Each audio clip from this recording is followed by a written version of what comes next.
आओ हम सॉल्व करते हैं प्रैक्टिस सेट नंबर 6.2, आपका chapter financial planning, chapter number 6। ये लेक्चर हमारा लेक्चर 8 होगा। इससे पहले हमारे 7 लेक्चर हो चुके हैं, ठीक है। 6 लेक्चर जिसमें 6.1 प्रैक्टिस सेट तक कवर हो चुका है, और 7th लेक्चर हमारा कॉन्सेप्ट ऑफ ये 6.2 और जो प्रॉब्लम सेट है इसके लिए जो हमारा कॉन्सेप्ट हुआ है, जिसमें हमने टैक्स स्लैब, टैक्स टेबल किया है, ठीक है। इनकम क्या है समझा है, टैक्स एग्जैक्टली क्या है समझा है। तो अब ये हमारा लेक्चर 8 होने वाला है, जिसपे हम बेसिकली ये एक क्वेश्चन है और एक प्रॉब्लम सेट है। इसके बाद प्रॉब्लम वर्ड प्रॉब्लम है। ये एक क्वेश्चन है, क्वेश्चन नंबर 1, और सेकेंड क्वेश्चन है प्रॉब्लम सेट, और उसके बाद हमारा प्रॉब्लम सेट 6 वर्ड प्रॉब्लम के बाद में। तो सॉल्व करते हैं पहले क्वेश्चन फर्स्ट, कोशिश करेंगे क्वेश्चन फर्स्ट एंड क्वेश्चन 2 इसी वीडियो में अपना हो जाए, and then for problem set number 6 will have another video for that. तो क्वेश्चन देखते हैं क्या है। Question number 1, observe the table given below, check and decide whether individuals have to pay income tax. यानी टेबल को observe करो, check करो और डिसाइड करो कि इंडिविजुअल को इनकम टैक्स पे करना होगा या नहीं, depending upon the table of the tax table. हमने ऑलरेडी 3 टेबल किया, और स्लैब देखा हमने क्या क्या स्लैब्स है उनके पेमेंट का। 60 इयर्स का एक टेबल था, then more than 60 less than 80 years का एक टेबल था, and then last table was for individuals more than 80 years, ठीक है। ये पहले 3 देखोगे आप, निकिता इनका एज है 27, मिस्टर कुलकर्णी इनका 36, मिस मेहता इनका 44 इयर्स, ठीक है। तो ये तीनों पहले टेबल में इनका कैटेगरी फर्स्ट टेबल का आता है, क्योंकि तीनों बिलो 60 है, बट उसमें भी अलग अलग स्लैब था, ठीक है। अब मिस निकिता इनका इनकम है, टैक्सेबल इनकम है, यानी बेसिकली ये इनकम है। टैक्सेबल तो उनके जब रेंज के ऊपर हो जाएगा तब वो टैक्सेबल अमाउंट होगा, फिर भी उसको टैक्सेबल इनकम ही बोलते हैं उसको भी। तो इनका इनकम है 2,34,000। तो क्या उनको टैक्स पे करना होगा या नहीं, ठीक है। इनका एज है 27 इयर्स। इनका स्लैब शुरू कहां से होता है, 2.5 लाख से। 2.5 लाख यानी 2,50,000 तक इनको कोई भी टैक्स नहीं है। तो इनका सैलरी या सॉरी इनकम इनका सैलरी, मैं आपको पहले भी बोला, income is not just salary. Income includes anything including salary plus और भी कुछ इन्वेस्टमेंट का बेनिफिट, प्रॉपर्टी सेल बेनिफिट, ये सब इनकम में आ जाता है, ठीक है। तो बेसिकली ये टोटल इनकम है इनका। तो अगर टोटल इनकम इनका 2,34,000 है, तो क्या इनको टैक्स पे करना होगा, नहीं, क्योंकि इनका जो एज है 27 इयर्स, इनके लिए 2.5 लाख यानी 2,50,000 तक इनको टैक्स नहीं पे करना है, तो नो। तो Nikita doesn't have to pay income tax.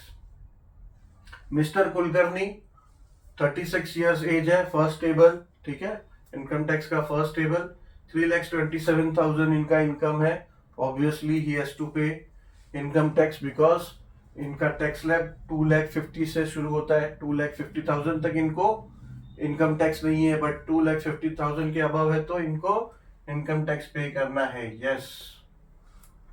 Miss Mehta 44 years, 5,82,000 इनका सैलरी है, यस, इनको पे करना है थर्ड स्लैब के हिसाब से।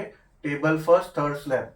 टेबल फर्स्ट में फर्स्ट स्लैब है 2.5 लाख तक, no income tax. 2.5 lakh to 5 lakh, yes, they have income tax. Second slab है उसका। थर्ड स्लैब है above 5 lakh, less than 10 lakh, तो इनको टेबल 1 के थर्ड स्लैब के हिसाब से इनकम टैक्स पे करना होगा, यस।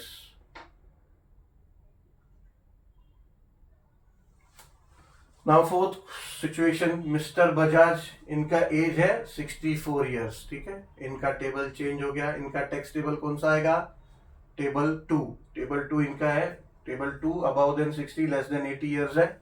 इनका सैलरी 8,40,000 है। क्या इनको टैक्स पे करना है? यस, इनको पे करना है। इनके टेबल में 3 लाख तक टैक्स बेनिफिट है, 3 लाख तक इनको एनुअल इनकम अगर इनका है 3 लाख तक तो इनको नहीं पे करना है।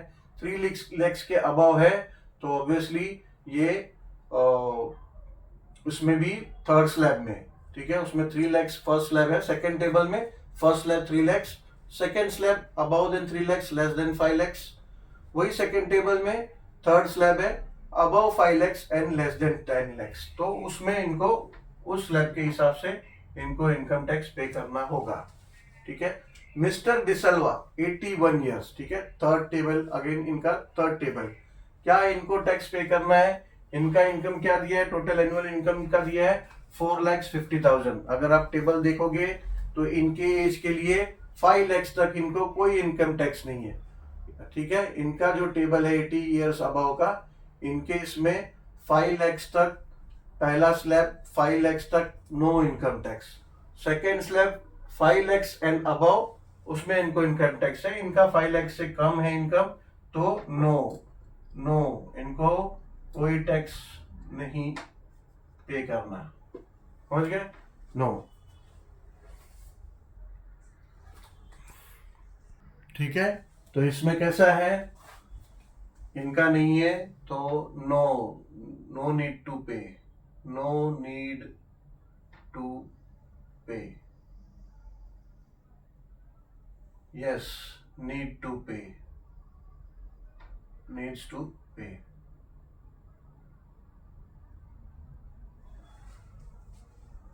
Miss Mehta, yes needs to pay.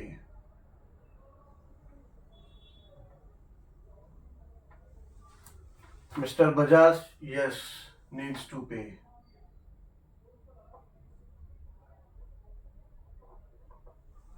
Mr. De Silva, no need to pay. No need to pay. बस क्वेश्चन नंबर 1 में इतना ही है। जस्ट ये क्या है, आपको टेबल से फैमिलियराइज कराने के लिए, ताकि आपको टेबल फैमिलियराइज हो जाए। ऑब्वियसली क्वेश्चन 2 जो है ये आपका वर्ड प्रॉब्लम है, तो इसमें आपको थोड़ा सा ध्यान देना पड़ेगा, थोड़ा कैलकुलेशन करना है। एंड देन आपको सब जो मैंने बताया था, सेक्शंस जो बताए थे टैक्स एक्ट में सेक्शंस बताया था 80C 80D एंड 80G, वो सब के हिसाब से स्लैब में आने के बावजूद जो बेनिफिट दे रही है गवर्नमेंट, वो बेनिफिट सब कैलकुलेशन करके उनका कितना टैक्स आएगा उनको, वो सब आपको हमें कैलकुलेट करना है। कोई बात नहीं, करते हैं क्वेश्चन नंबर 2 सॉल्व करते हैं तो प्रैक्टिस हो जाएगा अच्छे से। आओ सॉल्व करते हैं क्वेश्चन नंबर 2। टेक्स्ट बुक ले लीजिए आप लोग भी हाथ में अपने पास में, ताकि मेरे साथ क्वेश्चन रीड करो और क्वेश्चन को समझो। क्वेश्चन क्या है? Mister Kartar Singh age 48 years, ठीक है, एज 48 ईयर्स यानी जो फर्स्ट टेबल हमने देखा, फर्स्ट टेबल में ये कंसिडर होंगे। Mister Kartar Singh age 48 years works in a private company, his monthly income after deduction of allowances is ₹42,000, ठीक है। ये अलाउंसेस मतलब उनका कंपनी का कुछ अलाउंसेस होगा, वो सब अलाउंसेस डिडक्ट करने के बाद इनको ये सैलरी है, ठीक है। तो उससे हमको कोई बॉदर्ड नहीं है, हम लोग we are not bothered about that. इनका जो नेट सैलरी है 42,000 मंथली है, तो इस हिसाब से ईयरली कैलकुलेशन करना पड़ेगा, और ईयरली कैलकुलेशन के बाद जो भी आगे डिडक्शन है वो करेंगे। And every month he contributes ₹3,000, ठीक है, to GPF। He has also bought ₹15,000 worth of NSC, ठीक है। अब ये NSC और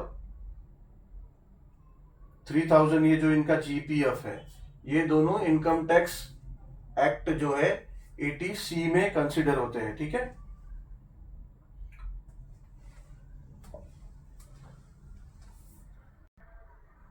तो इनकम टैक्स 80C में ये सभी कंसिडर होंगे। GPF का 3,000, बट ये मंथली है, इसको हमको ईयरली कैलकुलेट करना पड़ेगा। एंड 15,000 उनका एनएससी जो है ये भी एटीसी में काउंट होगा, तो इन दोनों अमाउंट का टैक्स बेनिफिट मिलेगा। And donated ₹12,000 to PM's relief fund. PM's relief fund ये 80D के तहत, 80D है ना, यस 80D में नहीं 80G एक्ट 80G में, इनकम टैक्स एक्ट 80G में ये काउंट होगा, तो इस 12,000 का भी उनको टैक्स बेनिफिट मिलेगा, तो इन अमाउंट का टैक्स नहीं लगेगा। तो बेसिकली हमें क्या करना है, 42,000 जो मंथली सैलरी है उसका एनुअल सैलरी कैलकुलेट करना होगा। उसके बाद 3,000 जीपीएफ है, वो एनुअल फिगर निकालना पड़ेगा, एनुअल कितना होगा। एनएससी ये 1 ईयर का एक ही पेमेंट होता है, वन टाइम पेमेंट होता है 1 ईयर में। एनएससी का नेशनल सेविंग सर्टिफिकेट अगर करते हैं तो 1 ईयर का ये सिंगल अमाउंट होता है, तो ये हमें डिडक्ट करना होगा। और जो 80G के तहत जो इनका, यस 80G के तहत जो पीएम रिलीफ फंड है वो हमें डिडक्ट करना होगा। उसके बाद जो अमाउंट आएगा दैट विल बी, उसके ऊपर टैक्स बनेगा, ठीक है। उसके बाद जो इनकम आएगा that will be the income tax, जिस अमाउंट पे करना होगा। पर उनका ऑब्वियसली स्लैब वाइज 2,50,000 वो सब्ट्रैक्ट करना होगा, and then that remaining amount will be the income tax. देखते हैं इसको सॉल्व करते हैं, देखो कैसा ये इसको सॉल्व करेंगे तो अच्छी तरह से समझ में आएगा।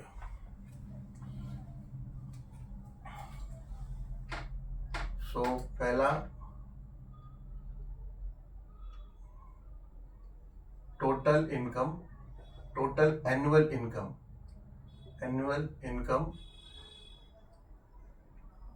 ऑफ मिस्टर करतार सिंह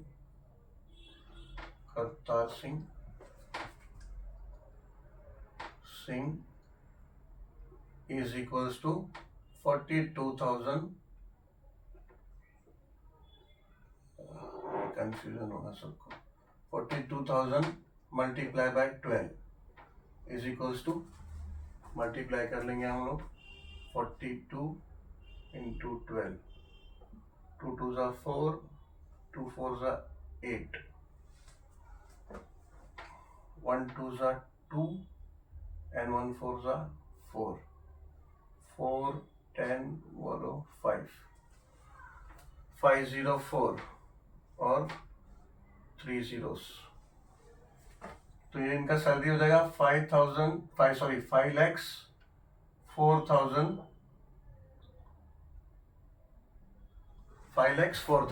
ये उनका टोटल इनकम हो गया, एनुअल इनकम, ठीक है। अब इनका GPF, GPF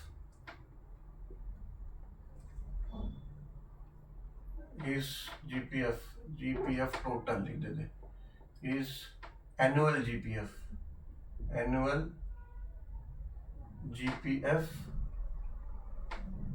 will be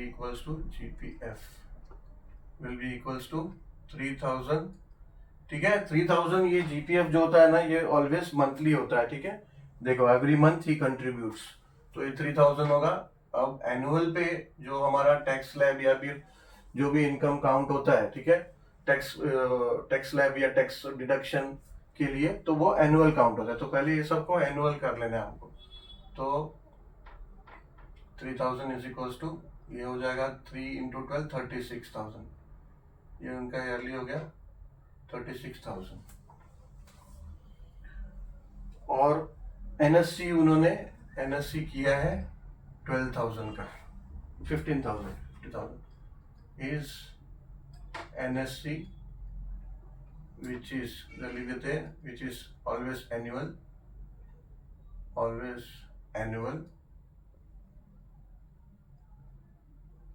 is equals to 15,000 दिया, 15,000।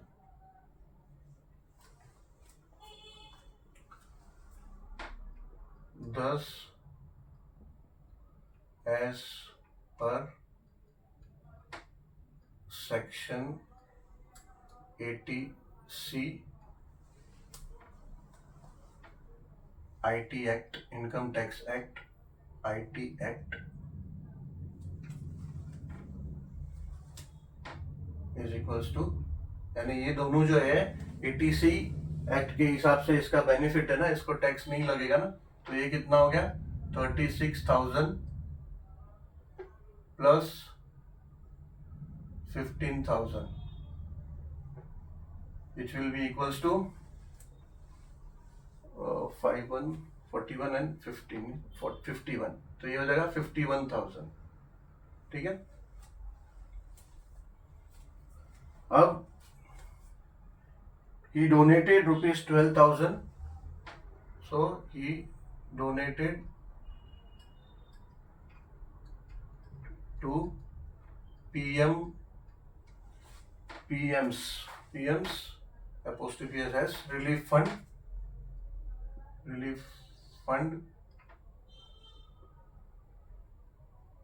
वो एज पर सेक्शन हो जाएगा 80G, section 80G, section IT act is equals to 12,000। ठीक है,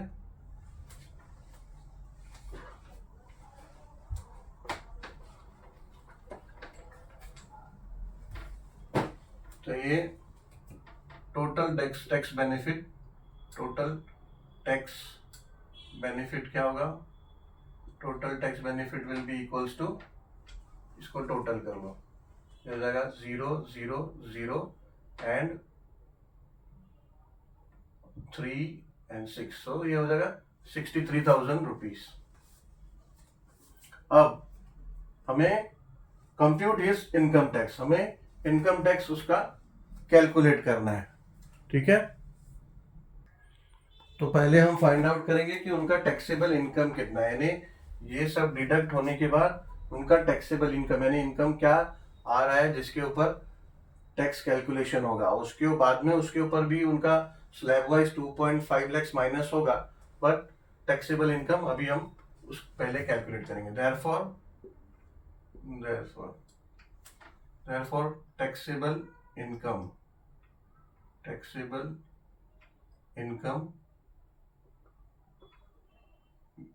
is equals to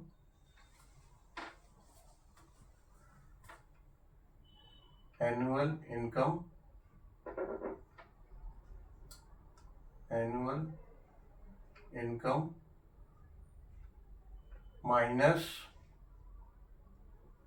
माइनस ये जो 80TC section 80C section 80C plus section 80G, इससे जो अमाउंट बना वो होगा टोटल इनकम, इनका टैक्सेबल इनकम। ठीक है, एनुअल इनकम कितना है 5,04,000। ठीक है, 80C प्लस 80G का उनका बेनिफिटेड इन मनी काउंट किया तो कितना आ रहा है 63,000, ये हमने किया ना, इधर दोनों को प्लस किया तो ये आ जा रहा है 63,000। ठीक है, तो अब टैक्सेबल इनकम कितना होगा, ये करो 5,04,000 सब्ट्रैक्ट 63,000, 0 0 0, 3 में से 4 डिडक्ट हुआ 1, 50 में से 6 गया 44। ठीक है, तो इनका टैक्सेबल इनकम हुआ 4,41,000 रुपीज। अब इनकम टैक्स उनको किस अमाउंट पे आएगा। ठीक है, इनकम टैक्स हमें फाइंड करना है ना, ये तो मान लो इनका टैक्सेबल इनकम आ गया,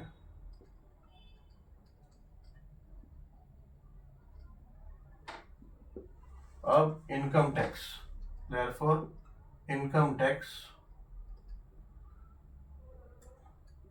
इज इक्वल्स टू, ये भी इनकम टैक्स उनका हम कैलकुलेट कर रहे हैं, तो इनकम टैक्स होगा 4,41,000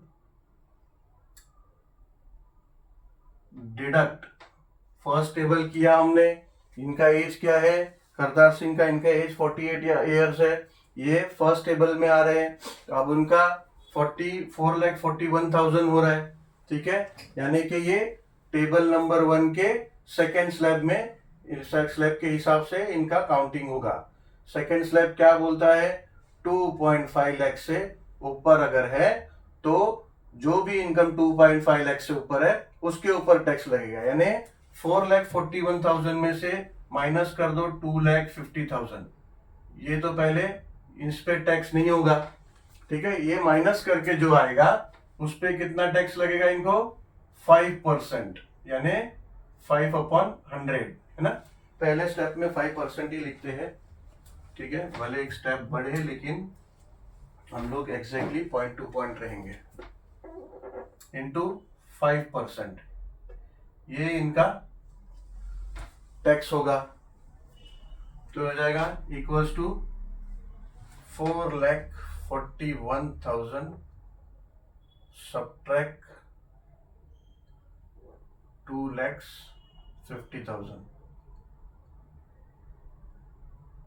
0 0 0, ये 1 से 0, 1 में से 0 गया 1, 4 में से नहीं जाएगा, बोरो कर लेंगे, ये हो जाएगा 3, ये हो जाएगा 14, 14 से 9 5 गया 9, 3 से 2 गया तो 1, ठीक है, तो 1,91,000 आ रहा है सब्ट्रैक्ट करने के बाद, तो ये हो जाएगा 1,91,000